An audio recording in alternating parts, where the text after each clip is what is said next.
Bonjour à tous, vidéo anecdote aujourd'hui. Donc, je vais vous parler de quelque chose que j'ai évoqué dans ma deuxième vidéo sur mon parcours vers la sorcellerie. J'avais évoqué le fait que j'avais été attaquée par une entité.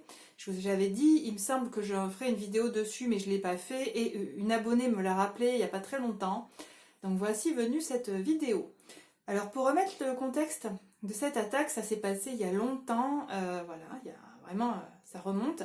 J'étais au lycée à l'époque, je vivais des choses un petit peu difficiles et cette attaque occulte d'ailleurs, cette attaque, cette entité qui m'a attaquée, ça a été la goutte d'eau et peu de temps après j'ai fait une dépression hein, parce que là j'en pouvais plus, c'était trop pour moi. Alors pour remettre dans le contexte, il faut savoir que je fais des paralysies du sommeil, ça m'arrive, ça m'arrivait avant et aujourd'hui j'en fais encore un peu, c'est plus rare, c'est vraiment rare. Mais ça m'arrive encore. La paralysie du sommeil, c'est quoi? C'est quand vous vous réveillez, mais votre corps, lui, il est encore endormi, il est encore en phase de sommeil au niveau du tonus musculaire. Il faut savoir que la nuit, quand on dort, pendant certaines parties de la nuit, on n'a pas de tonus musculaire. En fait, notre corps est paralysé, il est endormi. Pourquoi? Parce que si jamais on rêve qu'on court, notre corps, s'il n'était pas paralysé, en fait, il ferait le mouvement en fait. C'est pareil, si on rêve qu'on se bat, notre corps il va faire le mouvement et voilà. Pour éviter ça, justement, notre corps se met en sommeil, donc on n'a pas de tonus musculaire en fait. C'est voilà, c'est comme ça. Et quand on fait une paralysie du sommeil, on reprend conscience, donc on ouvre les yeux, mais notre corps, lui, il est encore comme si on était totalement endormi. Du coup, on peut pas bouger, on peut rien faire, on peut pas parler non plus. Euh, on peut, on peut faire un mouvement, c'est très compliqué, il faut beaucoup de concentration et de focalisation, mais à partir du moment où on arrive à faire un mouvement, en fait, ça débloque tout notre corps, et là, en fait, parce que notre corps comprend qu'en fait, qu'on n'est plus en train de dormir, donc le tonus musculaire repart, et ça y est, on peut bouger. Voilà. Donc, ça m'arrivait d'en faire. L'autre chose aussi, c'est que pendant qu'on fait une paralysie du sommeil, et comme il y a une partie de notre corps qui dort, on peut avoir des hallucinations. Alors ces hallucinations, elles peuvent être visuelles, auditives, kinesthésiques, au niveau du toucher, de la sensation, et on peut se sentir oppressé au niveau de la poitrine, on peut avoir peur de mourir, etc. Mais ce sont que des hallucinations, d'accord? Oui, ça fait très peur, mais bon, il va rien nous arriver, quoi, hein, à part paniquer, voilà, c'est tout. Et quand je faisais des paralysies du sommeil, en fait, c'est vrai que pendant les premières secondes, à chaque fois, j'ai peur, surtout quand il y a des hallucinations, parce que, alors je sais pas si vous avez déjà fait des paralysies du sommeil. Moi, oui, et j'ai vu des trucs, putain, non mais des sortes de zombies ou des trucs comme ça dégueulasses, ça fait, franchement, ça m'a fait peur.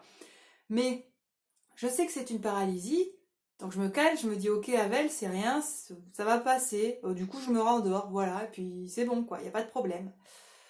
Voilà. Et là, en fait, ce qui s'est passé, c'est qu'une nuit, donc j'étais sur mon lit. Alors à cette époque, j'avais un lit mezzanine, c'est-à-dire un lit en hauteur. Sous mon lit, j'avais un canapé. Voilà, donc là, j'étais sur mon lit. À ma gauche, il y avait le mur, derrière ma tête, il y avait le mur, et en fait, voilà.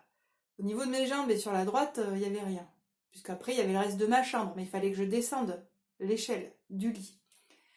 Je me suis réveillée une nuit, et j'ai senti quelque chose sur ma droite. Donc j'ai tourné la tête, et j'ai vu une silhouette qui m'a semblé plutôt être masculine. Alors je voyais la tête, je voyais le buste jusqu'à la taille à peu près, qui se tenait à ma droite et qui me fixait. Alors la silhouette était toute noire, je n'ai pas vu les détails du visage. Par contre, j'ai vu ces deux yeux qui étaient rouges, mais vraiment rougeoyants, quoi. Rouges, comme des petites lumières rouges. Et là, je me suis dit, oulala. Alors, je n'ai jamais vu ça dans mes paralysies du sommeil. Pourtant, j'ai eu diverses hallucinations, mais j'ai jamais vu un truc pareil. Mais bon, à la limite, je me suis dit, c'est peut-être, voilà, Avel, t'es peut-être en train d'avoir une hallucination, ok, c'est pas grave. Et là, j'ai bougé mes mains. Et en fait, ce qui se passait, c'est que mon corps, je ne le sentais pas endormi, parce que quand on fait une paralysie du sommeil, on sent que notre corps, il est endormi, il peut pas bouger, on le sent quoi, hein, il est vraiment en mode, fous-moi la paix, je dors, tu vois, voilà. Mais là, non, mon corps, je le sentais parfaitement réveillé. Et le truc, c'est que je pouvais bouger mes bras et mes jambes, en fait, je pouvais les bouger. Mais je pouvais pas les lever du matelas, c'est comme si j'étais collée au matelas. Donc, par exemple, prenez l'exemple. Ce paravent là, c'est le matelas, ok? Imaginez que mes mains, mes bras sont collés au matelas. Je peux les bouger comme ça, mais je peux pas les lever en fait. C'était la même chose, parce que là je dormais, j'étais sur le dos, donc j'avais les bras le long du corps en fait. Je pouvais les bouger, mais je ne pouvais pas me lever, et je sentais parfaitement mon corps, donc mon corps n'était pas endormi. Mais j'essayais de me lever, et putain, j'y arrivais pas. J'étais collée au matelas, quoi, comme si quelque chose me poussait contre le matelas et m'empêchait de me lever. Et cette chose, eh ben, c'est l'entité que je voyais certainement sur ma droite, là, hein, qui devait probablement flotter dans le vide d'ailleurs, puisque moi, j'étais sur un lit en mezzanine.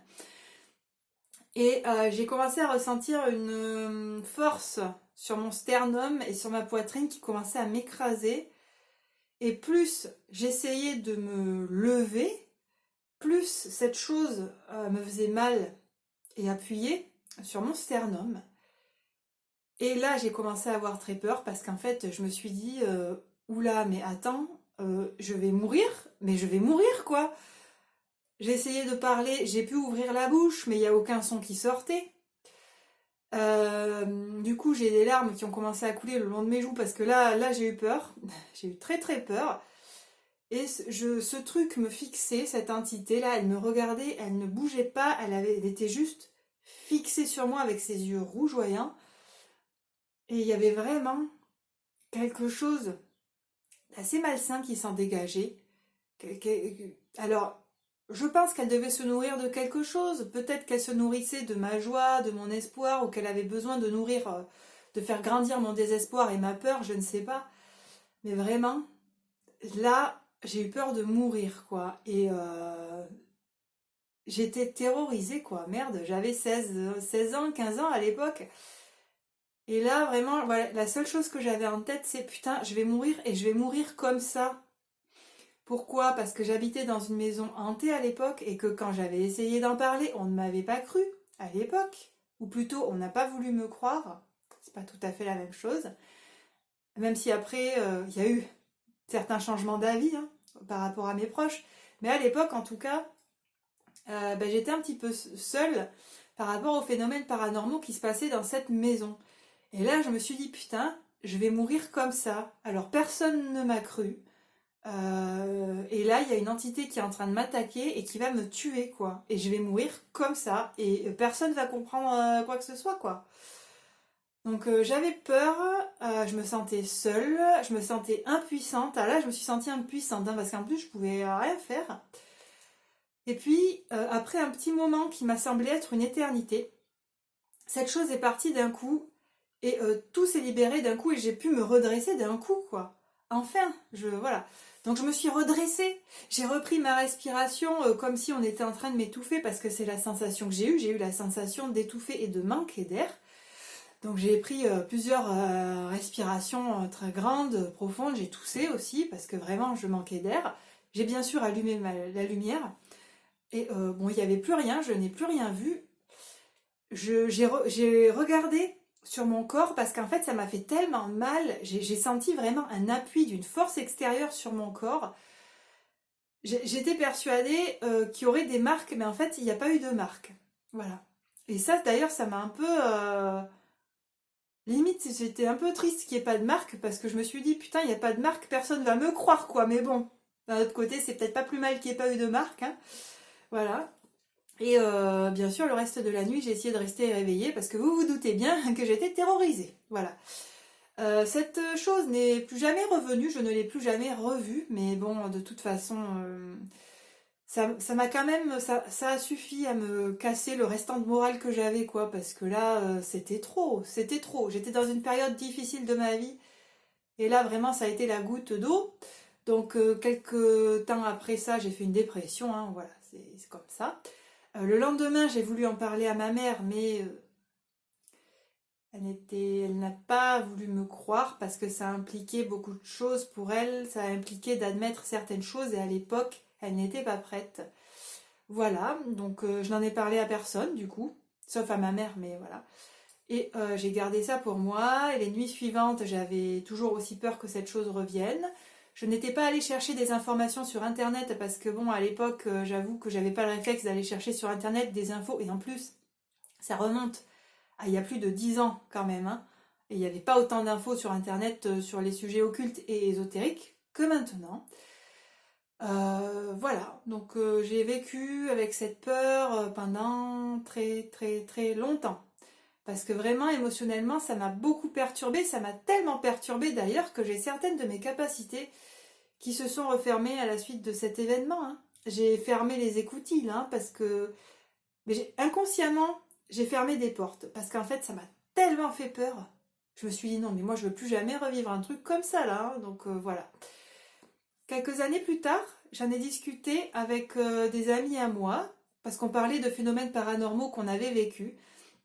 Et donc j'ai expliqué ce qui m'était arrivé, et l'un d'eux m'a dit qu'il avait vu une vidéo, un reportage sur une chaîne, je me souviens plus quelle chaîne ni quel reportage, mais apparemment il y a plusieurs personnes qui témoignaient de la même chose, et il m'avait envoyé le lien vers le replay, et j'avais pu voir le documentaire, enfin le reportage, pardon, c'était pas un documentaire, c'était un reportage de différents témoignages, et effectivement, il y a d'autres personnes qui ont vécu la même chose que moi, et ça ne s'est passé qu'une seule fois, en fait, pour elles, c'est-à-dire cette entité les a attaquées qu'une seule fois, et après, elle n'est jamais revenue. Voilà. Donc, eh bien, ça m'a rassurée quelque part, parce que quelque part, je me suis dit, bon, ben au moins, je suis pas folle, je suis pas toute seule, ça s'est vraiment passé, et apparemment, elle ne revient pas. Ouh. Donc voilà, pour ce témoignage, cette attaque qui vraiment, ça m'a fait très très peur, mais ça m'a aussi fait prendre conscience que ben, même si j'avais déjà senti peut-être des énergies menaçantes dans cette maison, j'avais pas conscientisé le fait qu'une entité pouvait réellement attaquer physiquement, mais en fait si, c'est possible. C'est possible quoi. Ouais, et c'est vrai que ça m'a fait très très peur. Voilà. Bah, si vous avez vécu des choses similaires, n'hésitez pas à témoigner. Alors soit en commentaire ou alors en message privé avec mon adresse mail en barre de description. Voilà mon adresse mail. Et puis ben, je vais m'arrêter là. Je vous souhaite une excellente fin de journée et je vous dis à la prochaine. Prenez soin de vous. Bye bye.